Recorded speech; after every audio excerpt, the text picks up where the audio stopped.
It's Monday, June 26, 2023. I'm going to start today's video with an email I just received no more than 2 hours ago. I'm going to share this with you. I'm going to leave the gentleman's name out, but I think it's important that all of you hear this. Dear JB, first, I wish you and your family the best in all your endeavors. I watch your show religiously.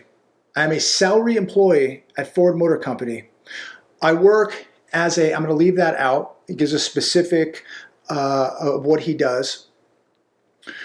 I have 39 years of experience, 18 of those at Ford. Today, there was a mandatory meeting for all salary employees. The message was, work from home. You'll know if you have a job by Friday. There was nothing said to the depth of the cuts. I would suppose 30 to 50%. Things are here to roost. If any of your audience think they are immune from this economic fleecing, they are on crack. This is just the beginning. I would be very surprised if I will be working for Ford in 6 months. I was walking through the electric vehicle plant today, and it was a ghost town. I will be okay. I have prepared. I worry about the young guy who is just starting out. You get the idea. Anyways, just reporting out from Dearborn, Michigan. God bless, and I will leave his name out. To that gentleman, thank you very much. We just talked about this last week, that they would be making cuts. To what degree, we don't know. This gentleman says 30 to 50% of salary jobs. This is very, very concerning for a lot of people who own homes, who have car payments, credit card payments, people who just want to live their life. This is going to be a big problem. We're going to see more of it. And just like this gentleman said, if you think you're immune from this, you're on crack. And he's absolutely right. Nobody is immune from what is happening right now and what is going to happen. And this is why you have to have multiple skill sets. This is why you need to be stacking cash, have that cash reserve right now. And one of the most important things all of us should be doing is paying down debt, getting rid of debt. Debt is a killer, and debt is going to take out a lot of people when they lose their jobs, when they have nothing left. No job, no income, no savings, but a lot of debt. And those debts got to be paid, because if they're not, you know what happens? They put the lien on the house, they put the lien on the car, and this is how people begin to lose their homes. This is where when the problems begin. Switching gears here, article today from studyfinds.org. Living in the red, average American has over $54,000 worth of debt. Yesterday, someone wrote me and said, hey, you're always talking about all the problems, but you never have solutions. And to that gentleman, and I responded to him is, you obviously don't watch the show, because I try to give solutions every day. And I'm going to give a solution today. Even though I don't give financial advice, I'm going to give that gentleman the solution today. One part of the solution. Stop buying dumb stuff. This is why so many people are in debt to begin with, because they cannot control themselves. They went out, they bought a lot of dumb stuff, and now they're in big trouble. So there's some advice to that gentleman today, to you, if you're listening today. Stop buying dumb stuff. There's part of the solution right there. $54,000 worth of debt. It says here in this survey, they broke down percentages. 57% of people said that their biggest debt hurdles was credit card debt. 30% said it was auto loans. 28% said it was medical debt. A survey found that the average person has $54,769 worth of debt, with 56% saying they owe more for necessities than for the nice to haves. That's very concerning. We're seeing more people now running up debt just to pay the electrical bill, the light bill, the groceries, the rent. This is getting very, very dangerous. It says here, what would people do? They did another survey. What would people do if they woke up debt-free? 27 said they would purchase their dream home. Another big mistake. This is why people get into debt to begin with. And so if these people paid off all their debt or had their debt paid off, they would be right back into debt, because what would they do? They'd go buy their dream house, and that's probably 3,000 square feet. Of course, they'd buy their dream car to park in the garage. 26% said they would take a long-awaited vacation. Another great investment. You know, it's amazing. People who are broke, typically people who have no money that win the lottery are literally bankrupt in 10 years or sooner. You look at so many athletes who sign multi-million-dollar contracts, and within 5 years of leaving sports, they're broke, they're bankrupt. And here we have just the average person. If they could have their debts paid off today, they would be putting themselves right back in jeopardy. 32% said that they would put more money towards an emergency fund. Now that's the smart money. That's the smart move to do right there. But a majority of people obviously are not too smart. They would be absolutely getting right back into debt, buying cars, buying dream houses, buying dream vacations, and the cycle starts all over again. Here's another one today. Theater of war. Wagner, some people say, is it Wagner or Wagner? I'm not sure. Could stage surprise attack against Ukraine from Belarus, warns former UK Army chief. So as quick as this whole thing started, it is over. Apparently now the coup is over. Again, you just don't know what to believe anymore. It's just shocking how fast this stuff starts and ends. And now this Wagner group could be a threat to the Ukraine, not to Putin, not to Russia, now could be a threat to Ukraine. So, as the world turns, the story turns with it. You can't keep up with this stuff. You can't make this stuff up. It's shocking. But here's something that's even more shocking. This is from MarketScreener.com. BlackRock and JP Morgan will help Ukraine launch a recovery bank to raise hundreds of billions of dollars of reconstruction money. We have already spent around $80 billion in this disaster. And we look at JP Morgan and BlackRock going over there, licking their chops to make billions of dollars in reconstruction, launching banks, making billions of dollars, while people are being absolutely slaughtered on both sides. And this is another reason why I hate banks, because these bankers are going to make, if this goes their way, and who knows right now, nobody knows, but if it goes their way, JP Morgan, BlackRock, and probably a handful of others are going to be over there making billions of dollars on the blood of all these people who died on both sides. And I'm not sitting here getting political. I'm not taking sides. I don't want to see anybody killed. I don't want to see anybody in Ukraine get killed. I don't want to see people in Russia get killed. I don't want to see war. I just wish this whole thing would end. And unfortunately, you have the banks again, typically always in war, playing both sides and going to make billions of dollars here if it goes their way. Disgusting. It really is. The blood on the hands of these banks. And I've seen some of the videos that have come out from this thing, and just what some of these soldiers have gone through, and the results of this war and the injuries. Really, really shocking, really traumatic. And all for what? We're going to have banks go in there and make billions of dollars. Why, 18, 19, 20-year-old kids are being slaughtered. Comment down below. What do you think about that? And again, it's not political. We're looking at, who's making money. We're looking at the economics here. Who's backing all this? What's the plan at the end of the game here? Who's trying to make money off the blood on both sides of this war?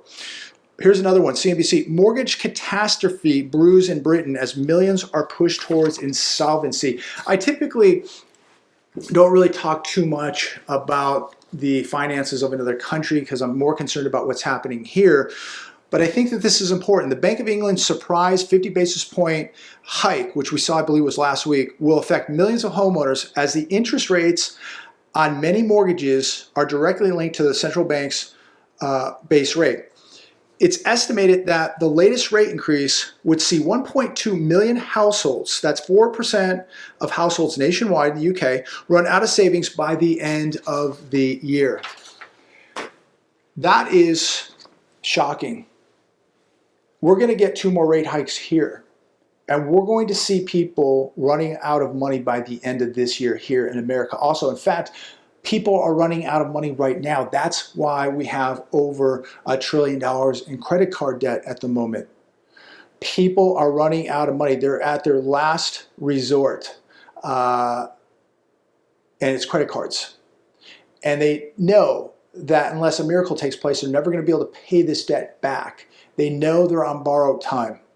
It gives me no satisfaction to talk about this, ladies and gentlemen. It gives me no satisfaction to share this news with you. It's horrifying. It's traumatic for millions of people. This is why for years I've been warning people, don't buy dumb stuff.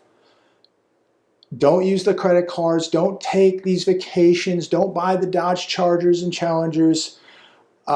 It's just a really, really big mistake. And just talking about that for a second, I want to go back and share something that I was watching today too. Yesterday I mentioned a channel, The Millionaire Morning with Antoine. I was watching his show again today, and he was talking about car repos exploding, and he shared a video from Car Questions Answered, this channel. I've shared it before myself. The channel is called Car Questions Answered. And this gentleman is in the car business. He goes to auctions, and he was walking through one of the auctions in this video. And there was 5, 6, 7, I believe 7 rows of vehicles owned by banks. Wells Fargo being one of the biggest. And I shared one of his videos. I've shared his channel probably a few weeks ago, maybe 4 weeks ago, because we're seeing more and more of these cars piling up at the auctions. And Antoine, talking about the car repos and people that just went and bought these cars. Again, we're talking about just buying dumb stuff. People buying cars they could not afford. And as Antoine said today, we're already in a recession. These people out there today, these analysts, the economists, still waiting for the recession. It's already begun, ladies and gentlemen. All you have to do is go to a car auction and see the cars. I believe it was about 6, 7, 8 months ago when Sid and I went to Mannheim out in Riverside, and there were so many cars on the lot back then, and people were like, "Oh, that's make-believe. Those aren't repos. What are you talking about?" There was about probably 4,000 cars out there. Not all repos, but a lot of repos out there, and that was 6 to 8 months ago. Now it's becoming bigger and bigger news. It's getting much more difficult to hide this stuff. The banks don't want these cars back. They can't even get what they want for them at auction. This is a depreciating asset. And you have to think, how much more time before these car lots are absolutely inundated, flooded with used cars. And we're beginning to see used car prices coming down. We're going to see them really get slammed here. People are losing their cars, and when they lose their cars, how do they get to work? How do they function in life? What does this do to their credit? It's not good, ladies and gentlemen, but this is another bellwether to what is happening to the economy. So check out The Millionaire Morning, check out Car Questions Answered. You don't have to listen to me. Listen to other people. Watch other videos. These guys are for real. These aren't people who are trying to sell you something every day. These are people that are walking the walk, people that are in the trenches showing and sharing with you what's going on. And both of these guys, to me, come across very, very honest. And I like both of these channels. I've been watching both of these channels for some time. So check that out. Again, it's another bellwether to what's happening in this economy. And it's exposing how many people went out, bought dumb stuff, now cannot afford it. And as we've said in the past, people who are married, they go through a divorce. Now they're down to 1 income. They need 2 or 3 incomes, to support this lifestyle, to be driving the Range Rovers, the Mercedes, the nice, big Ford trucks, the sports cars. They're all sitting at the auctions. And guess what? We're going to see more. So this gentleman said that this is over 2.5 times the amount of repos that he normally would see, over 2.5 times. This stuff is all coming back, ladies and gentlemen. This is just the beginning. And as Antoine was saying, and we've talked about this too also a while back, that these big banks are paying premiums to the repo men to get their cars back. They want the cars back now because they need to get them to auction right now because they know prices are falling. So check out those channels. CNN, extreme heat means 2/3 of North America could suffer blackouts this summer. They're already getting you ready for something, ladies and gentlemen. Get ready for blackouts. Are you prepared? Tens of millions of people are under extreme heat right now. Power grids are going to be tested. 40 million Americans are dealing with extreme heat from Arizona to Alabama. So right now, I will say this, we're having one of the coolest summers I can remember. We've barely broken 100 this year. I think today we're probably right around 100. Yesterday, I think we were about 99 to 101. We should be about 110, 112 this time of year. This week, I believe midweek, we're going to be about 113. That's more normal for us, but up to this point, it's been a very, very cool summer here in the Palm Springs area. But 40 million people across this country from Arizona to Alabama feeling some very, very severe heat that they're not really accustomed to. Here, we're used to heat all the time. But how will the grid hold up, and are they beginning to warn us to get ready for the grids to go down? You need to be prepared no matter what, whether it's man-made, whether it's a natural disaster. Ladies and gentlemen, boys and girls, be prepared. Do you have extra water, extra food, and do you have security? And I'm going to close with this last article, and it really, to me, is imperative that you have the #1 asset next to God, and that's security. The AP. Couple celebrating 50th wedding anniversary stabbed to death, along with a family member. This happened in Newton, Massachusetts, a couple days ago. The couple failed to arrive to church Sunday morning. It's a tragic event. And it's one that I bring up because, I mean, just think about this. They believe it was possibly maybe a home invasion.